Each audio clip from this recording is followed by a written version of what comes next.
جی کہ نہیں، سسٹم کو شکست کوئی نہیں دے سکتا. اگر کوئی سسٹم ہو، انفارچونیٹلی پاکستان میں سسٹم کے نام پہ ایک جگاڑ ضرور چلتا ہے، ادروائز تو سوال ہی نہیں پیدا ہوتا.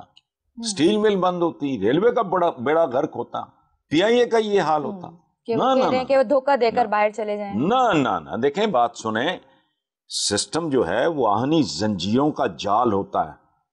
یہ کوئی مکڑی کا جالا نہیں ہے کہ آپ توڑ کے نکل گئے. نہیں، یہاں یہی تو المی ہے. پاکستان میں سسٹمز ہی تو مضبوط نہیں ہیں. میرے لیے کچھ ہے، آپ کے لیے کچھ ہے. بالکل صحیح.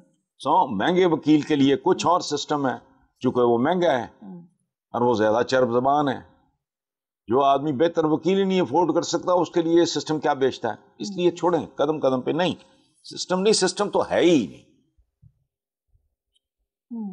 خاص طرح کے لوگوں کے لیے تو بالکل ہی نہیں ہے. وہی اس ملک کی سب سے بڑی انفیکٹ ٹریجڈی ہے. حسب ایک چھوٹی سی بریک لے لیتے ہیں، دیکھتے رہیے میرے مطابق.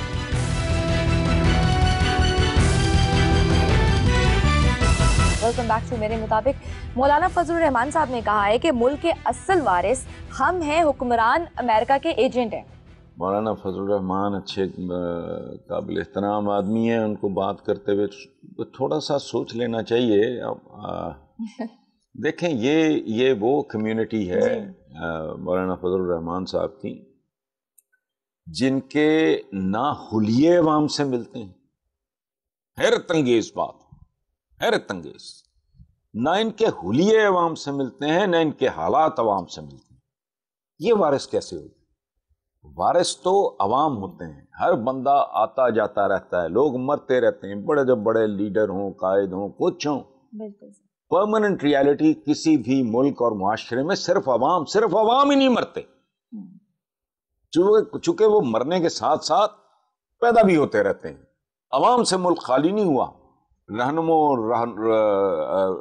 رہبروں اور رہنماؤں اور لیڈرز اور قائدین سے ملک خالی ہوتے رہتے ہیں. بڑے بڑے فنکار، بڑے بڑے سائنٹسٹ وہ چلے جاتے ہیں. عوام پرماننٹ ریالٹی ہے. مستقل چیز صرف عوام ہے کسی ملک اور معاشرے میں. تو مولانا کی تو دنیا ہی، اور یہ تو عجیب و غریب لوگ ہیں. یہ تو شلوار کو اسلامی لباس سمجھتے ہیں، جس کا تو وہ اسلام کے ساتھ تعلق ہی کوئی نہیں. حضور نے تو نہیں زندگی میں ایک آدھ بار کہیں پہنی، ادروائز تو نو. جی یہ ٹرکش ڈریس ہے. ایک دفعہ میں نے دیکھا، میرا خیال مولانا فضل الرحمان ہی تھے، ایک اور دینی رہنما تھے ہمارے، تو وہ مل رہے تھے، وہ شلوار پہنی ہوئی اور ٹرکش پرائم منسٹر نے ٹراؤزر وغیرہ پہنا ہوا تھا، وہ سوٹ. تو میں دل میں سوچتا رہا کہ یار کیسے ہم جوکر ٹائپ لوگ ہیں. وہ جن کی اوریجنلی وہ جن کا لباس ہے وہ پہن کے کنٹمپریری ہو گئے ہیں، عہد حاضر کے ساتھ وہ سنکرنائز کر گئے ہیں. یہ یہاں ستنے پہنے پھر رہے ہیں. بہرحال یہ اپنی دنیا ہے، ٹھیک ہوں گے یہ وارث بھائی. جب تک یہ وارث ہیں پھر تب تک عوام لا وارث ہیں. چلیے تھوڑا کول ڈاؤن میں کرتی ہوں آپ کو. ایک پرماننٹ ٹاپک میں شامل کرنا چاہوں گی. ایف آئی عہد یا وعدے کی کیا اہمیت ہے؟ رابعہ رشید نے لاہور سے پوچھا ہے آپ سے. لیکن یہ بڑا ہی خوبصورت پرماننٹ سوال. میں کہتا ہوں کہ اس طرح کے جو ہے نا اس نیچر کے سوال وہ رکھا کریں، باقی تو ہمیں کچرا ہی ہے. دیکھیں، بات سنیں، وعدہ کوشش ہوتی ہے ہماری. جی وعدہ انسان کا نہیں، وعدہ انسان کا شجرہ نصب کھول دیتا ہے.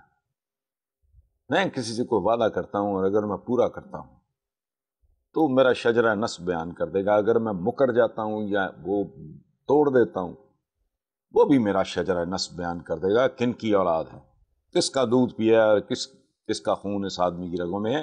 اور وعدہ ایک ایسا قرض ہے شجیہ جسے ہر قیمت پہ چکاتا ہے باوقار آدمی، ہر قیمت پہ، جان کی قیمت پہ بھی.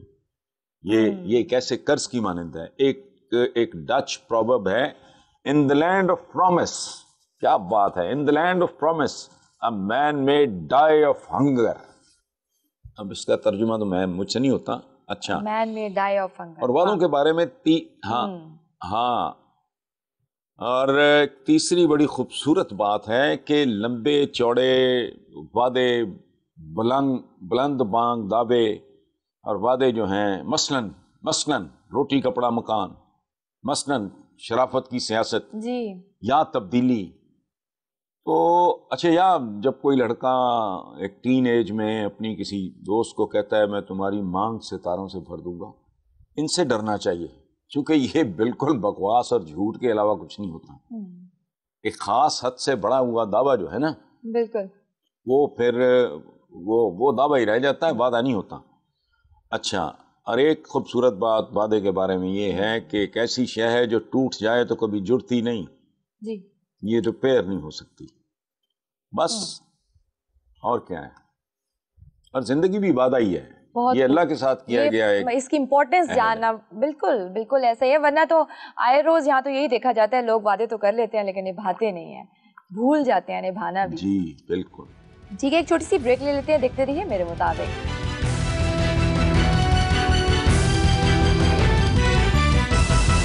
ویلکم بیک ٹو میرے مطابق. سب پشاور میں دلیپ کمار اور راج کپور کے گھر میوزیم میں تبدیل کرنے کا فیصلہ. شجیہ، میں آپ کو بتا نہیں سکتا مجھے کتنی خوشی ہوئی ہے اس فیصلے پہ. بہت ہی اچھا کیا ہے. دونوں ہی اس دھرتی کی بہت خوبصورت نشانیاں ہیں. دلیپ صاحب تو زندہ ہیں، اللہ صحت دے.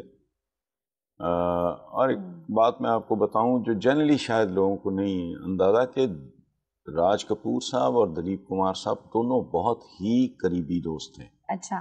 ان کے بزرگوں کے بھی آپس میں بہت قریبی تعلقات تھے. راج کپور صاحب دلیپ صاحب کو لالا کہا کرتے تھے، وہ ٹپیکل ہے پشاور کا. بالکل. وہ ساری زندگی دلیپ صاحب کو لالا ہی کہتے رہے. اور راج کپور کے بیٹے رشی کپور، جن کی ابھی ریسنٹلی ڈیتھ ہوئی ہے چند مہینے پہلے، تو ان کو دلیپ صاحب پیار سے مائی سنی بوائے کہا کرتے تھے. اور ایک اور بات، یہ شاید بہت ہی کم لوگوں کا ہو کہ کپور فیملی کا ایک زمانے میں تعلق یہ جو ہمارے لائل پور فیصل آباد کے پاس ہے نا سمندری، جی جی، اس سے بھی رہا ہے. اچھا. یہ خاندان غالباً سمندری سے مائیگریٹ کر کے، ہاں وے بیک بہت پہلے، ان کے بزرگ تھے بشیشر ناتھ، ان کے بیٹے تھے پرتھوی راج، پھر ان کے بیٹے تھے راج کپور، جس کے کنٹمپریری دلیپ صاحب ہیں. یہ بہرحال بہت اچھا فیصلہ ہے. بہت انڈین سینما کے دو انتہائی خوبصورت، دلیپ صاحب اور اصلی نام تو ان کا یوسف خان ہے، وہ تو ساری دنیا جانتی. جی. تو راج کپور صاحب بھی، راج کپور صاحب کا صحیح نام راج کپور نہیں تھا، ان کا نام تھا رنبیر، جس پہ اب ان کے جو نام اب ان کے پوتے کا رکھا گیا ہے، موویز وغیرہ میں کام کرتا ہے. ان کا راج کپور صاحب کا اوریجنل نام جو ہے وہ رنبیر تھا. اچھا. وہ راج کپور کے نام سے فلم انڈسٹری میں آئے. ہاں صحیح صحیح صحیح. تو بہت اچھا، بہت ہی اچھا خوبصورت فیصلہ ہے. جو لوگ اپنی تاریخ کا، میں تو پاکستان کے حوالے سے بھی بات کرتا ہوں، یہ جو محمد بن قاسم سے شروع کرتے ہیں، یہ کوئی ویژنری لوگ نہیں ہیں، یہ اپنے بچوں کے ساتھ بھی کھلواڑ کر رہے ہیں.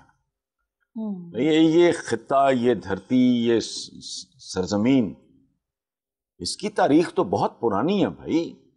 بعد میں جب ٹھیک ہے محمد بن قاسم کی انٹری ہوئی تو وہ اپنی جگہ پہ، بالکل، لیکن کہتے ہیں کہ جی تاریخ وہاں سے شروع ہوئی ہے. یہ انفیئر ہے. تاریخ کو مس کریں گے تو وہ آپ کو مس کرے گی، بالکل آپ کو خار کرے گی، آپ اس کو خار کریں گے. بہت اچھا. ٹھیک ہے. اچھا، ایک سوشل میڈیا پہ ایک بڑی خبر بھی چل رہی ہے کہ آپ اپنی فیملی کے ساتھ باہر شفٹ ہو گئے. انفیکٹ میری کمیونٹی میں، سرکل میں بھی میرے سے بہت سے لوگوں نے پوچھا ہے کہ آپ امریکہ چلے گئے ہیں. تو میں نے کہا نہیں ادھر ہی ہیں، آپ کلیئر کر دیں خود کہ آپ جا رہے ہیں یا نہیں، آپ چلے گئے. میں تو آپ کے سامنے بیٹھا ہوں جی. وہی گھر ہے، وہی اسٹڈی ہے، وہی میں ہوں، وہی آپ ہیں، وہی میرے مطابق ہیں. جی. یہ ہمارے بڑا عجیب سا رواج ہے کہ بغیر کسی تصدیق کے اتنی بڑی یہ بات کر دیتے ہیں. دوسری بات یہ ہے کہ اگر میں چلا بھی جاؤں تو اس میں کون سی خبر ہے، لوگ آتے جاتے رہتے ہیں، اور بندہ بچوں کی ایجوکیشن کے لیے بعض اوقات انسان کو شفٹ ہونا پڑتا ہے.